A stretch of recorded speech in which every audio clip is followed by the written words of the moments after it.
불의한 시대 여성은 무엇으로 사는가? 히브리 산파 십브라와 부하. 김순영의 어찌하여 그 여자와 이야기하십니까? 중에서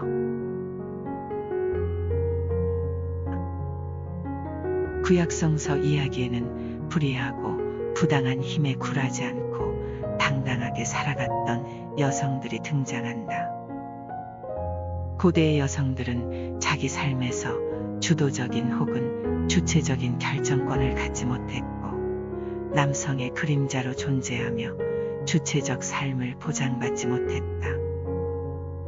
그러나 어떻게 살 것인가라는 삶의 선택지 앞에서 당당하고 지혜롭게 자기 삶의 주도권을 포기하지 않은 여성들이 있었다. 십브라와 부하다.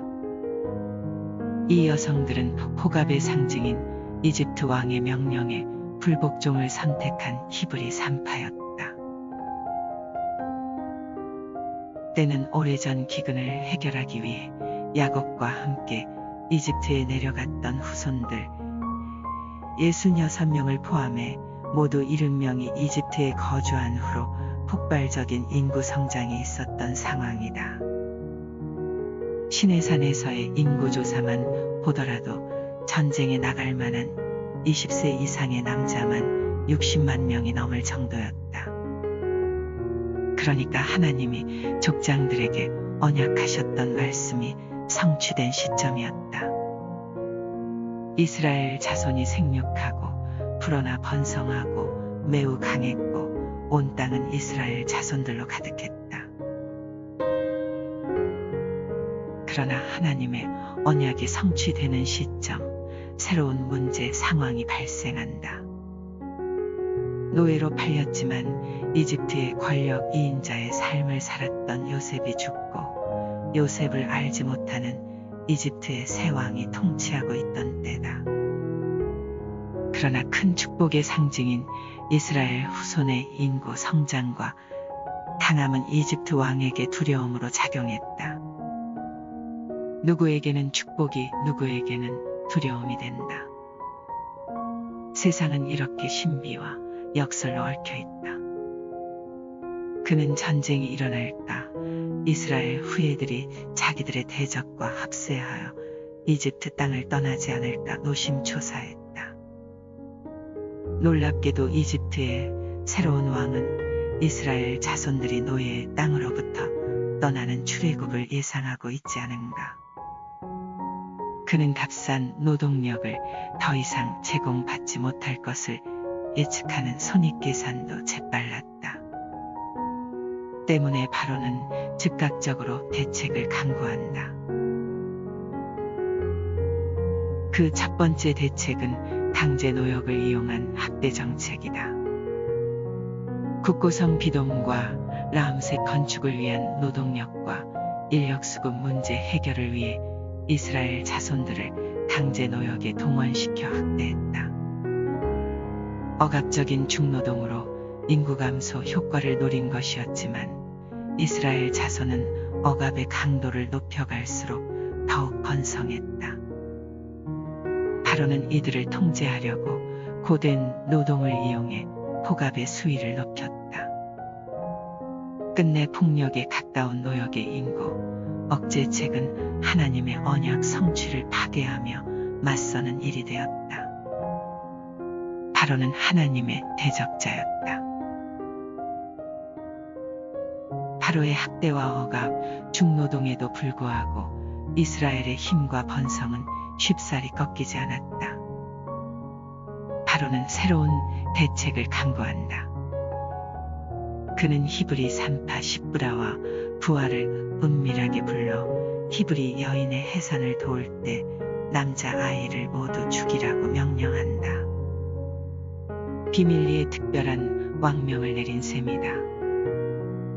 그러나 두 여성은 왕의 명령에 불복종한다. 그들이 하나님을 두려워했기 때문이다.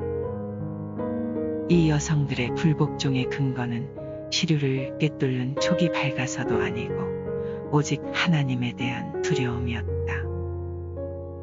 하나님을 두려워하는 신앙은 이스라엘 지혜 신앙의 핵심이다. 그녀들의 하나님 경외 신앙이 태양신, 레의 화신이라고 불릴 정도의 절대 권력자의 명령에 불복종하는 용기와 지혜를 발휘하게 만들었다. 바로는 그들의 불복종을 추궁했지만 두 여성의 재치 있는 답변은 위기를 타개한다. 히브리 여인들이 건강하여 도착하기 전에 출산했다는 말로 위기 상황을 넘겼다. 두 산파들의 하나님 경외 신앙은 이스라엘 남자 아기들의 생명을 구했다. 지금의 조선원 원장쯤이었을 두 여성은 폭압적 통치를 일삼는 권력자의 명령 앞에서 거침없이 불복종을 선택했다. 그들은 최고 권력자의 명령보다 하나님을 향한 두려움이 먼저였기에 그들의 행동은 빛났다. 주류가 아닌 주변인이요 사회적 약자였던 여성들이 신앙의 대범함을 보여주었다. 신적 권력의 버금가는 최고 권력자의 명령을 받았지만 두 여성은 우주의 창조자이며 왕이신 하나님 왕권에 대한 두려움을 먼저 생각했다. 하여 여성신학자 엑섬은 이 산파들의 행동에 대해 인류 역사에 기록된 최초의 시민불복종 사건이라는 찬사를 보냈다. 하나님을 두려워하는 산파들에게 하나님은 은혜를 베푸셨다.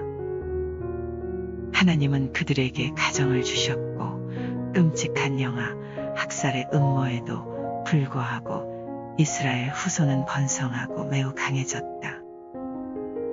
아브라함의 믿음이 그를 의로운 자로 인정받게 했던 것처럼 산파들의 하나님 경외 신앙은 그들에게 복이 되었다. 두 여성의 신앙적인 행동은 바로의 영아 학살 정책을 끝내 좌절시켰다.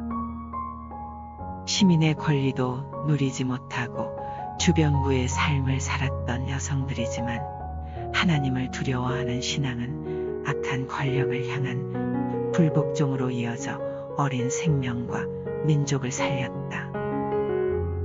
불복종을 선택한 두 여성의 용기는 아름다움 자체다. 그리고 그 두려움에 하나님의 은총이 임했다. 이후 바로는 새로운 인구 억제 정책을 궁리했고 국가적인 법령 선포로 또 다른 위기를 촉발시킨다.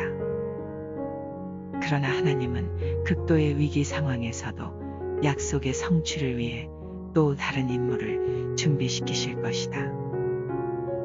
시브라와 부하의 하나님 경외 신앙은 부당하고 불의한 권력의 요구 앞에서 어떻게 할 것인가에 대한 근원적 물음 앞에 행동하는 신앙인의 모범이었다.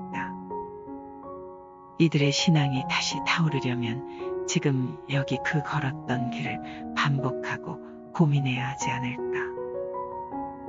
하나님 경외는 고대의 신앙의 현자가 전하는 말처럼 고운 것도 거짓되고 아름다운 것도 헛되나 오직 여호와를 경외하는 여자는 칭찬을 받을 것이다.